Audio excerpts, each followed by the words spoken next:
आदरणीय दर्शकबिन, आज हामी तपाईलाई घुमाउनेछौं धरतीको स्वर्ग अर्थात स्विजरल्यान्ड। नेपाल जस्तै भूगोल, डाँडाकाँडा, हिमाल र पहाड, क्षेत्रफल र जनसंख्या दुवै हिसाबले नेपाल भन्दा लगभग 3.5 गुणा सानो एउटा संघीय लोकतान्त्रिक गणतन्त्र मुलुक हो स्विजरल्यान्ड। स्विजरल्यान्ड हाम्रा निमित्त ड्रिम कन्ट्री हो। हाम्रा नेताहरूले देशलाई विकासको प्रसंगमा नेपाललाई पनि स्विजरल्यान्ड बनाउँछौं भनेर बारम्बार भन्ने गरेका छन्। वास्तवमा के आकर्षण छ त स्विजरल्यान्डमा? मध्य युरोपको एउटा सुन्दर देश स्विजरल्यान्डको आज हामी सफर गराउनेछौं तपाईलाई। अलग टिभी नेपालमा तपाईलाई स्वागत छ। Subscribe now and press the bell icon. Never miss an update. पर्यटनको दृष्टिले यसलाई आदर्श मुलुक मानिन्छ। अल्पस पर्वत श्रृङ्खला नजिक रहेको स्विजरल्यान्ड प्राकृतिक भूबनोट, कञ्चन नदी र तालका कारण विश्वमै लोकप्रिय छ। यहाँको संस्कृति अर्को लोभलाग्दो पक्ष हो। कला र संस्कृतिले समृद्ध यो देशमा प्रशस्तै म्युजियम तथा ऐतिहासिक स्थलहरू छन्। यहाँ एकातिर सुन्दर हिमनदी छन् भने अर्कोतिर मनमोहक हरियाली बगैँचा। जम्मा 41,000 वर्ग किलोमिटर क्षेत्रफल, 85 लाख जनसंख्या भएको युरोपको केन्द्रमा रहेको यो सुन्दर देशको आफ्नै बेग्लै भाषा भने छैन। पूर्वी भागमा जर्मन बोलिन्छ भने पश्चिममा फ्रान्ससँग जोडिएकोले फ्रेन्च भाषाको बाहुल्यता छ। साथै यहाँ रोमान्स र इटालियन भाषा पनि बोल्ने गरिन्छ।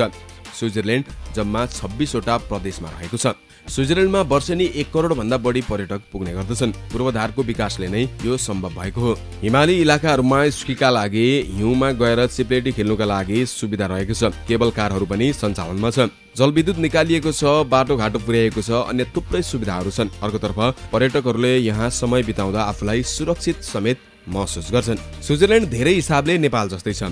पहाडै पहाड छ, समुद्रसँग जोडिएको छैन। फरक स्विजरल्यान्ड विकासको चुचुरोमा छ, हामी फेदीमा छौं। स्विजरल्यान्ड र नेपालका पहाड त उस्तै नै छन्। स्विजरल्यान्ड युरोपको नेपाल हो भने नेपाल एसियाको स्विजरल्यान्ड हो। खाली पूर्वाधार बनाउन मात्रै नसकिएको हो नेपालमा। स्विजरल्यान्डको यात्रामा हिम पहाडहरूलाई नजिकबाट अवलोकन गर्ने अवसर प्राप्त हुन्छ।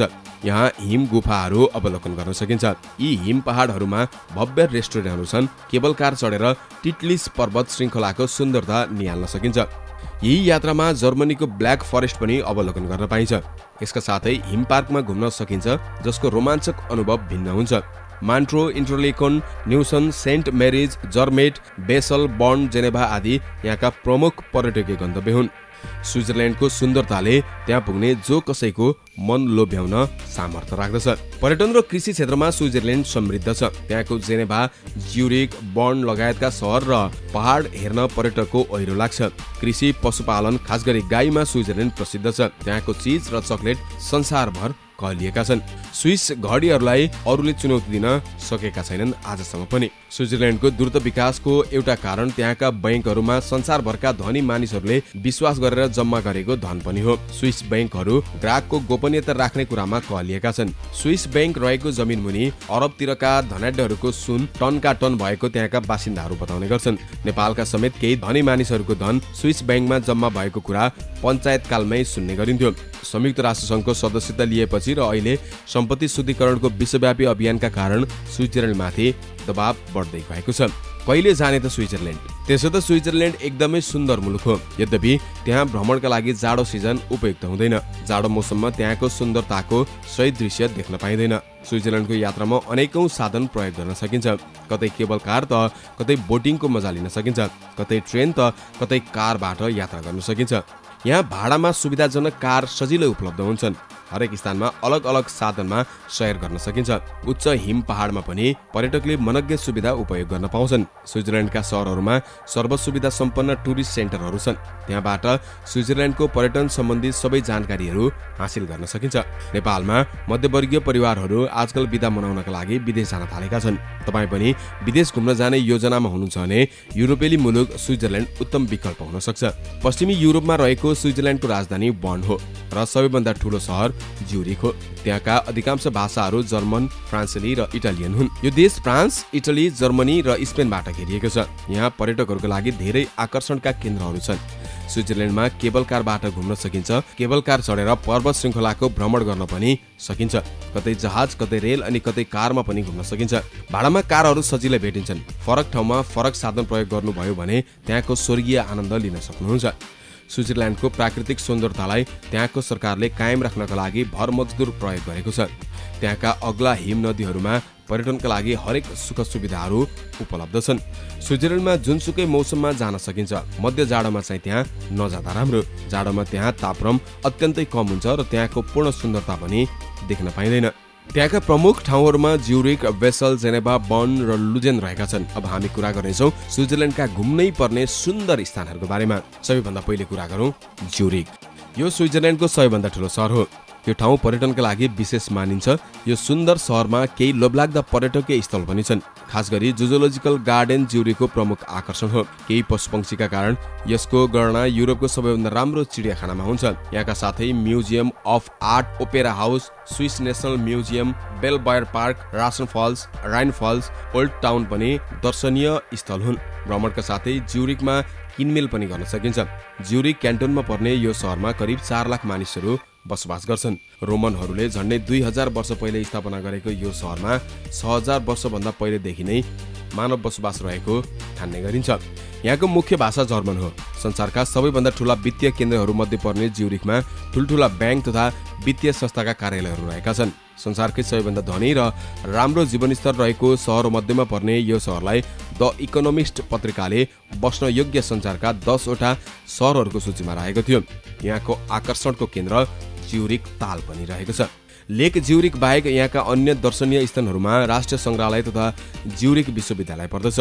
ज्युरिक विश्वविद्यालय परिसरमा रहेको शिक्षण अस्पतालको बगैँचामा स्वर्गीय राजा त्रिभुवनको सम्झनामा एउटा शिलालेख पनि राखिएको छ।